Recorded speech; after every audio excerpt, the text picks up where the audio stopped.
근무. 자,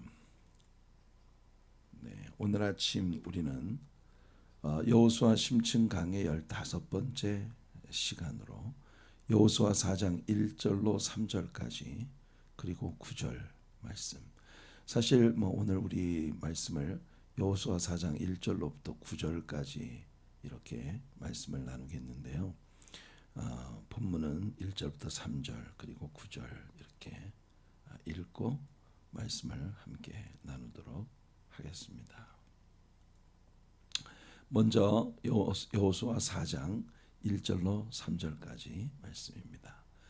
그 모든 백성이 요단을 건너가기를 마침에 정말 그 어마어마한 요단강을 건너는 사건이 드디어 이루어졌습니다. 여호와께서 여호수아에게 말씀하여 이르시되 백성의 각 지파에 한 사람씩 12사람을 택하고.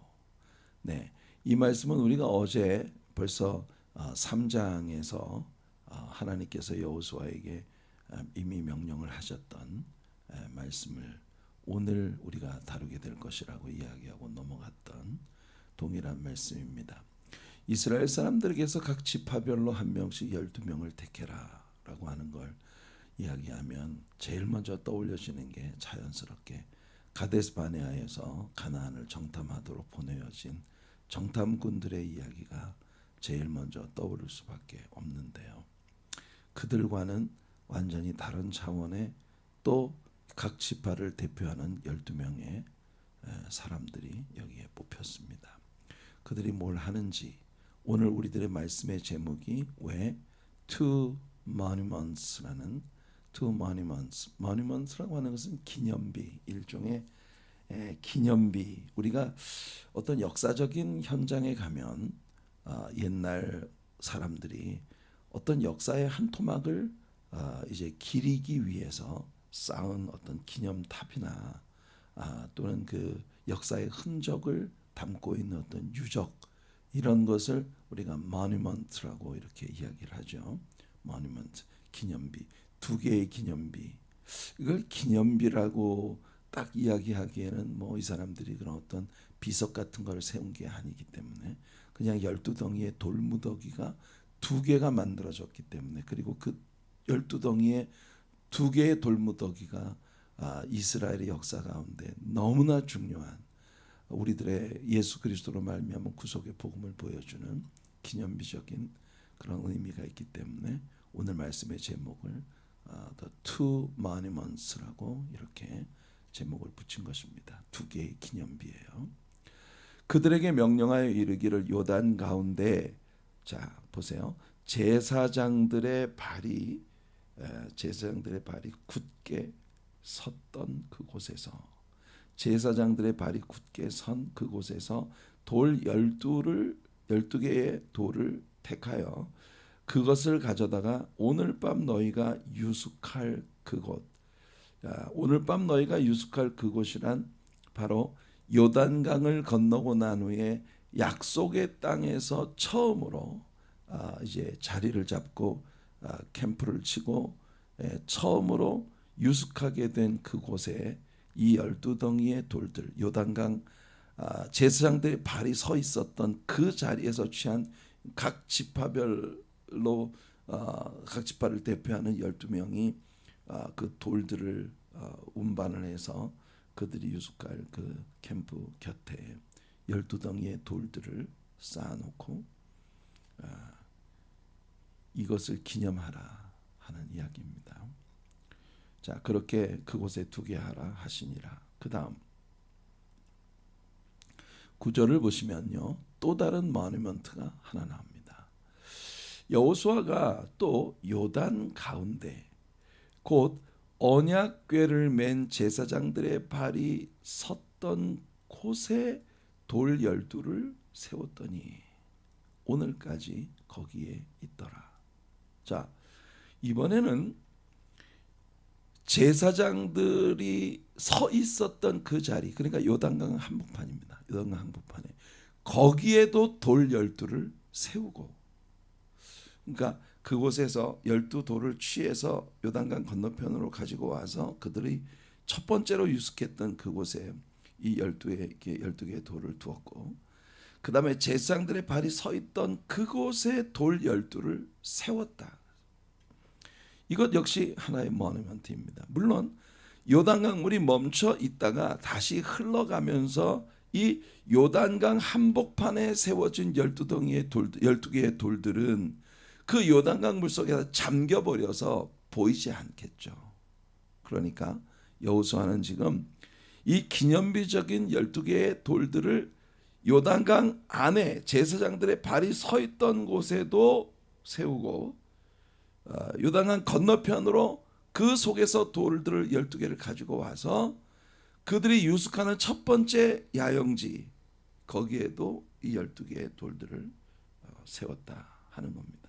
그러니까 두 개의 모니먼트, 두 개의 기념비가 세워졌는데, 첫 번째 기념비는 요단강 안에 제사장들이 언약궤를 메고 그 물이 백성들이 완전히 다 건널 때까지 그 물이 멈춰 있었던 그곳에 12덩이의 돌을 세우고, 그리고 건너편에 건너와서 또 그곳에서 취한 12개의 돌들을 요단강 건너편 그들의 첫 번째 야영지에 세우는 the two monuments, 두 개의 비석이 세워지게 되었다는 겁니다. 요단강이 다시 흐르고 이 일로 하나님은 여호수아를 높여주셨다. 이게 성경이 우리들에게 주고 있는 기록입니다. 위기예요. 맞죠? 몸에 거두는 시기에 그 높은 강둑까지 물이 완전히 찰랑찰랑할 정도로 그렇게 창이라는 요단강 물, 여러분 그 강이 홍수가 나서 시뻘건 진흙물이 내려가는 모습을 혹시 여러분들이 목격하신 적이 있으시다면 그 물이 얼마나 두려운 물이라고 하는 걸 여러분들이 아실 겁니다.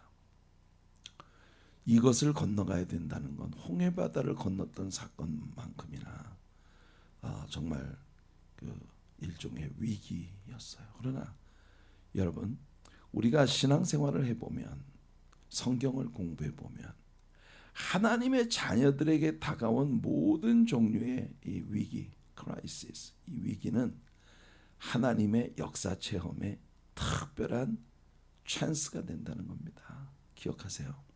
우리의 삶의 위기가 다가오면 그 위기는 하나님의 살아계심과 살아계신 하나님이 나의 삶에 깊숙이 개입하셔서 실질적으로 내 안에서 일하신다는 걸 우리가 경험할 수 있는 아주 절호의 기회입니다. 이게 신앙을 가지고 인생을 살아가는 사람들이 가진 배짱이에요. 욥이 이건 뭐 단순한 어떤 위기를 만났다기보다 자기 인생 전부가 부서질 수밖에 없는 그런 어마어마한 일을 만났잖아요. 머리에서 발끝까지 악창이 나고 깨어진 기와 조각으로 아무리 몸을 막 그 상처가 나도록 긁어대도 그 가려움을 견딜 수 없는, 과거에는 자기가 지나가면 모두 자리에서 일어나 경의를 표하던 사람들이 지금은 욥을 향해 돌팔매질을 하고 어린아이들이 욥을 조롱하는 그런 상황 가운데 빠져서 새 친구들이 원방으로부터 와, 이 친구들이 나를 정말 좀 위로해 주겠구나, 사람을 향한 그런 기대를 가졌다가 그 기대가 막 여지없이 무너져 버리면서 이 새 친구들이 miserable comforters, 너희들이 나를 위로한답시고 왔지만 입을 열 때마다 내 마음에 상처가 되고 내 마음에 아픔을 주는구나. 인생 살다 보니 그래요, 여러분. 항상 있잖아요. 깊은 상처는 내가 믿는 사람한테서 옵니다. 정말 뜻밖의 말을 해요. 있지도 않은 말을 해요. 그런 말이 내가 믿었던 사람의 입에서 쏟아질 때 그것이 우리 마음에 입히는 상처는 실제 내가 삶의 현실 속에서 내가 받아야 되는 그런 상처보다 더 큰 상처를 입히는 겁니다. 그런 상처가 내 마음에 다가올 때 욥은 말했어요. 오직 나의 가는 길을 그가 하시나니 그가 나를 불로 연단하신 후에는 내가 정금같이 나오리라. 웬만한 사람들 같으면 정말 이대로 난 죽었다, 이대로 난 끝장이다 라고 생각할 수밖에 없었던 그런 일이 그에게 다가왔는데 그는 말합니다. 하나님께는 이런 일이 많이 있느니라. 역사 가운데서 우리 하나님께서 이루신 그 수없이 많은 일들 중 하나일 뿐이야. 나한테는 이것이 정말 절체절명의 위기인데, 그런데 이 위기를 통과하고 나면 하나님을 향한 나의 믿음이 정금처럼 빛나고 하나님이 나를 위해서 행하신 역사가 나를 정금같이 만들어주는 그런 기회가 될 것이다. 이게 욥의 고백 아니겠습니까? 성도 여러분, 오늘 여러분들의 삶에 위기가 다가왔나요? 뜻밖의 일이 여러분들의 마음에 상처를 주고 뜻밖의 일이 여러분들에게 절망을 가져다 줄 때 잊지 마세요. 지금 여러분과 함께 하시는 분이 주님이십니다. 오늘 우리가 함께 불렀던 이 찬송가 14장의 가사 가운데 보면은요, 창조주 하나님, 우리 지금 이 21세기 찬송가에는 창조주 하나님 나의 주 되시니 이렇게 되어 있습니다만, 과거에 우리 통일 찬송가에서 이 노래의 가사는요, 창조주 하나님 내 주도 되시니 이렇게 되어 있었는데 저는 그때의 번역이 훨씬 더 좋았다고 생각해요. 실제 그렇잖아요. 우리는 아브라함의 하나님, 바울의 하나님, 베드로의 하나님, 다윗의 하나님, 성경에서 그런 하나님들을 배웁니다. 근데 중요한 건 뭐냐? 그 하나님이 내 주님도 되신다. 그 하나님이 역사 속에서 그렇게 역사하신 그 하나님이 지금 날 위해서 살아계시고 역사하시는 그 하나님이시다라는 그런 고백입니다. 자, 오늘 본문을 다시 한번 읽어볼게요. 1절부터 3절까지 말씀을 다시 한번 우리 읽어봅니다. 그 모든 백성이 요단을 건너가기를 마침에 또 하나의 하나님의 위대한 역사가 이 창이라는 요단강을 앞에다 두고 우리가 이 강을 건너 약속의 땅으로 진격해 들어가야 한다는 이 엄청난 숙제가 어느 결에 보니 과거사가 됐습니다. 그러니까 여러분, 우리 인생이 그래요. 어떤 한 날을 우리 마음속에 두고 이 날을 잘 넘겨야 되는데, 이 날을 잘 이겨야 되는데, 근데 여러분 정말 눈 한번 깜짝하고 보면 벌써 그 날이 지나갔어요. 또 하나님의 역사로 위대한 일이 맞춰졌습니다. 그런데 하나님께서 내 생에 역사하신 그 역사를 잊어버리지 않기 위해 하나님께서는 우리들의 생애에 하나님께서 행하신 일들을 기억하게 만들기 위한 장치, monument를 세우도록 하나님께서 말씀하시는 겁니다. 백성의 각 지파에 한 사람씩 12사람을 택하고 그들에게 명령하여 이르기를 요단 가운데 제사장들의 발이 굳게 선 그곳에서 돌 12를 택하여 그것을 가져다가 오늘 밤 너희가 유숙할 그곳에 두게 하라 하시니라. 자, 이 일을 바로 이어지는 4절부터 8절까지 말씀에서 여호수아가 해석해 줍니다. 하나님께서 왜 이런 일을 하라고 하셨는가, 그 이야기를 여호수아가 이렇게 이야기합니다. 여호수아가 이스라엘 자손 중에서 각 지파에 한 사람씩 준비한 그 12사람을 불러, 자, 지금 너희들이 하려고 하는 이 일은 왜 하느냐 하면, 그들에게 이르되 요단 가운데로 들어가 너희 하나님 여호와의 궤 앞으로 가서 이스라엘 자손들의 지파 수대로 각기 돌 한 개씩 가져다가 어깨에 매라. 너희들이 지금 이 요단강 물이 저 벽처럼 쌓여 있는 물이 언제 확 쏟아져 내려올지 모르는 이런 상황 가운데서 큰 무거운 돌들을, 최대한 아마 큰 돌을 선택하도록 했겠죠. 그 무거운 돌들을 어깨에 짊어지고 저 강을 건너가라는 겁니다. 왜 이런 일을 하느냐? 이것이 너희 중에 표징이 일종의 사인이 된다는 거예요. 이것이 너희 중에 일종의 표징이 되리라. 후일에 너희의 자손들이 물어 이르되 이 돌들은 무슨 뜻이냐 하거든. 너희 자녀들이 너희들에게 이 돌들을 보고 물을 거 아니겠어? 아빠, 저 돌은 뭐예요? 저기 돌들이 저 12개의 그 이상한 큰 돌들이 저기에 왜 있는 거예요?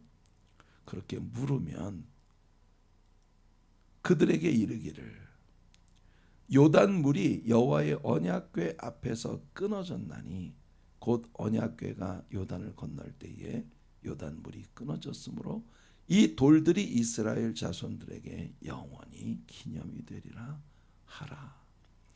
너희 부모들이 너희 자녀들에게 지금 이스라엘이라고 하는 약속의 땅에 쌓여있는 12덩이의 돌들이 무슨 뜻이냐고 너희 자녀들이 물으면 그 자녀들에게 하나님께서 우리들의 지난 역사 가운데 이런 일을 행하셨다라고 이야기를 해주라는 겁니다. 저는요 이런 말씀들이 참 사랑스러워요. 우리가 The Great 쉐마라고 부르는 신명기 6장 4절 이하의 말씀을 보면 이스라엘아 들으라. 이스라엘 하나님 여호와는 오직 하나이신 여호와시니 너희는 마음을 다하고 성품을 다하고 뜻을 다하여 주 너희 하나님을 사랑해라. 그리고 하나님 말씀하십니다. 너희는 이 말씀을 너희 자녀들의 귀에 외워 들려라.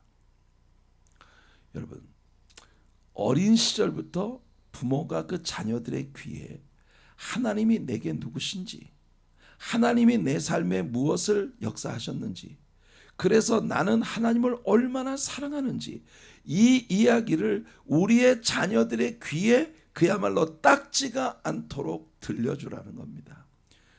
자리에 누울 때든지 아침에 일어날 때든지 길에 행할 때든지 어디서든지 어떤 상황 속에서든지 내가 사랑하는 하나님, 내 인생에서 역사하시는 하나님, 내 삶에 개입하시는 하나님, 나의 삶의 모든 것의 모든 것이 되시는 그 하나님에 대해 너희 자녀들의 귀에 딱지가 않도록 들려줘라. 하나님을 사랑해야 한다고. 나는 하나님을 사랑한다고. 그 하나님은 내 인생에서 현실적으로 역사하시는 분이라고. 이 이야기를 너희 자녀들의 귀에 외워 들리라는 겁니다. 여기도 동일한 말씀이 나옵니다. 부모가 자녀들에게 얘기하라는 거예요. 이 12덩이의 돌들이 무슨 뜻이냐 하면 우리의 조상들이 그 몸에 거두는 시기에 창이란 요단강물을 건너야 했을 때 그 요단강물을 하나님께서 언약궤를 맨 제사장들이 이 하나님의 언약대로 그 요단강물에 들어와 그 발이 물에 잠겨 그 거기에 우뚝 섰을 때 요단강물이 벽처럼 일어서서 저 아담 성읍 근처까지 이 물이 갔다. 어제 우리가 배웠던 말씀 있잖아요. 그죠? 아담 성읍까지. 그리고 사해 죽음의 바다로 들어가는 그 물줄기가 거기서 끊어져 버렸다. 사망이 끝나고 여러분 우리의 조상 아담에게까지 그 모든 죄 용서의 구속의 은혜가 미치게 되는 이런 놀라운 역사. 언약궤 속에 담긴 우리 구주 예수 그리스도의 구속의 은혜, 그 십자가의 사랑을 통해서 이루어졌다고 하는 걸 이 그림이 보여준 거 아니겠어요? 이 12덩이의 돌들을 가져다 놓고 우리 이스라엘의 12지파가 살아계신 하나님의 역사로 여기서 살아남을 수 있었다. 우리 자녀들에게 선명하게 얘기하라는 겁니다. 오늘 여러분은 여러분의 자녀들에게 하나님이 나에게 누구신지, 지난 내 인생 가운데서 내가 마주쳤던 그 모든 위기들을 하나님께서 어떻게 극복하게 하셨고 그 속에서 하나님은 내게 어떤 하나님이 되어주셨는지 그 이야기할 것이 있습니까? 페니 제인 크로스비가 This is my story, this is my song. 여러분 정말 우리 하나님 앞에 praising my Savior all the day long, all the day of my life, 내 모든 인생의 모든 나날들 속에서 오직 우리 나의 구세주 되신 주님을 나는 영원히 찬양할 것이다. This is my song. This is my story. 남에게 들려지는 이야기, 남의 입에서 나오는 이야기가 아니라 이 말씀 속에서 하나님이 내게 주신 내 이야기, 하나님과 나의 스토리, 그것을 우리 자녀들에게 얘기할 수 있고 우리 이웃들에게 말할 수 있는 모니먼트가 우리 인생에 있어야 된다는 겁니다. 누군가 여러분에게 와서 아유 애기 엄마 이건 뭐야? 집에 여러분들 이건 뭐야? 그럴 때 여러분들이 그들에게 하나님께서 내 인생에 개입하셔서 역사하신 이야기를 들려줄 수 있는 아름다운 모니먼트들이 여러분들의 인생에 서 있어야 한다는 거예요. 이스라엘 자손들이 여호수아가 명령한 대로 행하되 여호와께서 여호수아에게 이르신 대로 이스라엘 자손들의 지파의 수를 따라 요단 가운데에서 돌 12를 택하여 자기들이 유숙할 곳으로 가져다가 거기에 두었더라. 그러니까 12덩이의 돌들을 가져가고 그 다음에 12덩이의 돌들을 제사장들의 발이 있던 곳에 세웠다. 두 개의 모니먼트가 세워졌다는 겁니다. 이 기념비의 의미는 하나님의 역사를 이야기하기 위한 것이었다. 자녀들이 묻거든 이웃들이 묻거든 또는 여러분들의 삶을 바라보는 모든 주변 사람들이 그야말로 큐리어스한 여러분들의 삶을 바라보는 모든 사람들이 궁금해. 애기 엄마는 왜 이렇게 해? 애기 엄마는 왜 주일마다 이렇게 정성을 기울여서 다 이렇게 하고 교회를 가는 거야? 애기 엄마는 왜 이렇게 11조 생활을 하는 거야? 여러분들에게 그렇게 누군가 묻거든 여러분들이 거기에서부터 시작해서 예수님과 나의 스토리를 이야기할 수 있는 그런 이야기거리가 되게 하기 위해 하나님께서 모누먼트를 명하셨다는 겁니다. 여호수아가 또 요단 가운데 곧 언약궤를 맨 제사장들의 발에 선 곳에 돌 12를 세웠더니 그러니까 이 두 개의 기념비는 요단강 안에 있고 또 요단강 건너편에 있었습니다. 이 두 개의 모니먼트가 우리들에게 보여주는 기막힌 교훈이 있습니다. 여러분 이 두 개의 기념비 하나는 요단강 안에 요단강 물속에 잠겨버린 기념비가 있고 요단강 건너편에 이스라엘 사람들이 첫 번째 야영지 유숙한 그곳에 있어요. 두 개의 기념비가 세워졌어요. 여러분 요단강에 세워진 두 개의 기념비가 우리들에게 주는 영적 교훈을 요단강 안에 세워진 모니먼트는요 물론 요단강 물이 다시 흐르며 물속에 잠겨버려 눈에는 보이지 않지만 분명히 요단강 안에 그 12개의 돌이 세워졌단 말이죠. 이 기념비는 우리에게 무엇을 말하는 걸까요? 요단강 건너 이스라엘의 유숙지에 세워진 또 하나의 모니먼트. 이건 뭘 의미하는 것일까요? 이 돌들은 우리들에게 어떤 스토리를 이야기하는 걸까요? 여러분 이 그림은 말입니다. 이 두 개의 돌들에 대한 그림은 우리들에게 욤키퍼 대속죄일에 하나님 앞에 올려진 두 마리의 수염소를 통한 제사의 그림을 우리에게 보여주는 거예요. 여러분 기억나십니까? 욤키퍼 대속죄일이 되면 대제사장들이 반차를 따라 1년에 딱 한 번 지성소에까지 들어가서 하나님을 제사할 수 있는 그런 날입니다. 먼저 첫 번째 수염소를 가져다가 그 수염소를 잡아요. 그래서 번제단에서 이 수염소를 하나님 앞에 불태워 제사를 바치는데 그때 이 수염소에서 취한 그 수염소의 피를 가지고 지성소에 들어갈 때 그 언약궤 위에 그 피를 뿌리는 겁니다. 이 피가 이스라엘 백성들 모두의 죄악을 다 덮어버리는 거예요. 그러니까 이 수염소는요 죽임당한 수염소예요. 죽임당한 수염소의 그 피가 이스라엘의 죄를 다 덮어버렸어요. 도말시켜버렸어요. 지워버렸어요. 이 희생의 짐승의 피가 이스라엘 사람들의 죄를 눈에 보이지 않도록 다 덮어버린 겁니다. 이게 죽은 수염소예요. 그 다음에 두 번째 수염소는 아론이 이스라엘 백성들이 저지른 모든 죄를 기록한 그 천으로 이 수염소를 덮어버립니다. 그 수염소에게 안수하면서 이스라엘 모두의 죄를 이 수염소에게 전가시키는 거예요. 그리고 난 다음 제사장이 이 수염소를 끌고 광야로 나갑니다. 코너를 돌아갈 때마다 봉화를 올린다거나 깃발을 흔들다거나 이와 같은 표식을 통해서 이 제사장이 수염소를 끌고 저 광야에 들어가 다시는 이 수염소가 돌아올 수 없는 그 광야의 수염소를 풀어버립니다. 동이 서에서 먼 것까지 우리의 죄과를 우리에게서 완전히 옮겨주신 그 하나님의 역사를 보여주는 겁니다. 자, 여러분, 이 욤키퍼에 사용되어진 두 마리의 수염소는요, 우리를 위해 십자가에 피 흘려 죽으신 예수 그리스도에 관한 이 두 가지 의미를 보여주는 그런 그림이에요. 제단에서 죽은 수염소는요, 십자가 위에 피 흘려 죽으신 예수님을 보여주는 겁니다.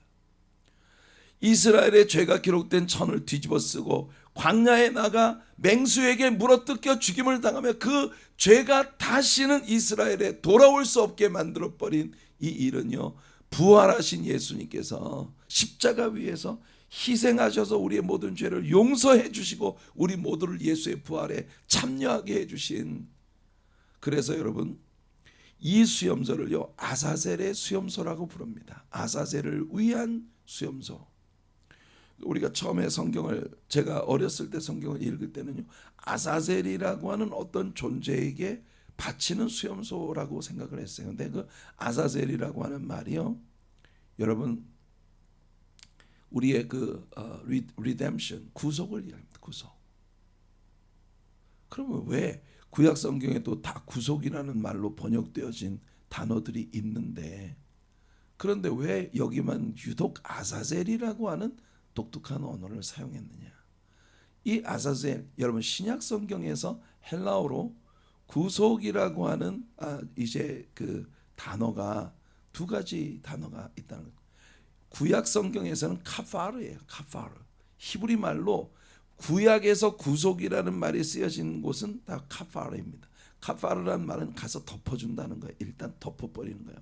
그러면 덮어버리긴 했지만 그 밑에 아직 그게 남아있어요. 근데 신약 성경 헬라어에서 구속이라는 말은 루텔시스입니다. 이 루텔시스라고 하는 것은요, cancellation. 완전히 그 자리에 있지도 않았던 것처럼 무효화시켜버리는 거예요. 여러분, 예수님의 십자가는요, 두 가지 의미를 갖습니다. 십자가 위에서 흘린 피로 예수님의 완전한 구속의 날이 올 때까지 우리의 죄를 덮어두는 거예요. 그러나 현실적으로 예수님의 십자가에 흘리신 보배 피는 우리의 죄를 아예 잊지도 않았던 것처럼 다 캔슬 시켜버리는 거예요. 그래서 이 캔슬레이션의 의미를 가지고 있는 아사셀이라는 이름을 거기에 쓴 겁니다. 영어 성경은 scapegoat 이렇게 말합니다. scapegoat. 우리들의 모든 죄를 짊어지고 저 광야로 스케이프한, 나가버린, 다시는 돌아올 수 없는 곳으로 옮겨버린. 요단강 안에 세워진 모니먼트는 십자가 위에 피 흘려 죽으신, 그 요단강물에 완전히 덮여버린 십자가 위에 피 흘려 죽으신 예수가 우리를 위해 그 보배 피로 우리의 죄를 덮어주신 것을 보여주는 것이고, 요단강 건너편에 나와 유숙지에 세워진 또 하나의 모니먼트는 우리의 죄를 완전히 우리에게서 옮겨주신 그 예수 그리스도의 cancellation, 우리들의 그 루텔시스, 우리의 모든 죄를 무효화시켜버린 완전한 구속의 역사를 우리들에게 보여주는 모니먼트입니다. 두 개의 모니먼트, two monuments. 요단강 안에 있는 모니먼트는 예수님의 죽으심을 보여주고, 요단강 건너편에 세워진 모니먼트는 그의 부활과 함께 우리가 다시 살게 되었다고 하는 걸 보여주는 모니먼트예요. 번제단 위에서 죽은 수염소의 피와 아사셀을 위한, 구속을 위한 수염소, 욤키퍼 대속죄에 드려진 이 두 가지 제사의 개념을 이 요단강에 세워진 두 개의 모니먼트가 보여주는 거예요. 이 사실을 바울사도는 로마서 6장에서 우리들에게 복음의 메시지로 우리들에게 설명을 해줍니다. 보세요. 로마서 6장입니다. 1절과 2절. 그런즉 우리가 무슨 말을 하리요? 은혜를 더하게 하려고 죄에 거하겠느냐? 그럴 수 없느니라. 죄에 대하여 죽은 우리가 어찌 그 가운데 더 살리어 여러분, 요단강에서 하나님의 위대한 역사가 있었지만 우리는 요단강에 살도록 여기 온 게 아니에요. 요단강 건너편으로 가기 위해서 온 거예요. 그래, 죄에 대하여 예수님이 다 완전히 캔슬 시켜버리셨기 때문에 그 죄의 여파가 우리들에게 다시는 영향을 미칠 수 없다는 거예요. 그래서 무릇 그리스도 예수와 합하여 세례를 받은 우리는, 보세요, 요단강물은 예수와 합하여 세례를 받은 우리들의 모습이에요. 그의 죽으심과 합하여 세례를 받은 줄을 알지 못하느냐? 여러분, 우리가 세례에 참여할 때 우리는 예수와 함께 죽는 겁니다. 그러므로 우리가 그의 죽으심과 합하여 세례를 받음으로 그와 함께 장사되었나니, 장사라고 하는 것은 burial, 묻어버리는 걸 말합니다. 우리는요 매장됐어요. 물속에 예수님과 함께 매장됐어요.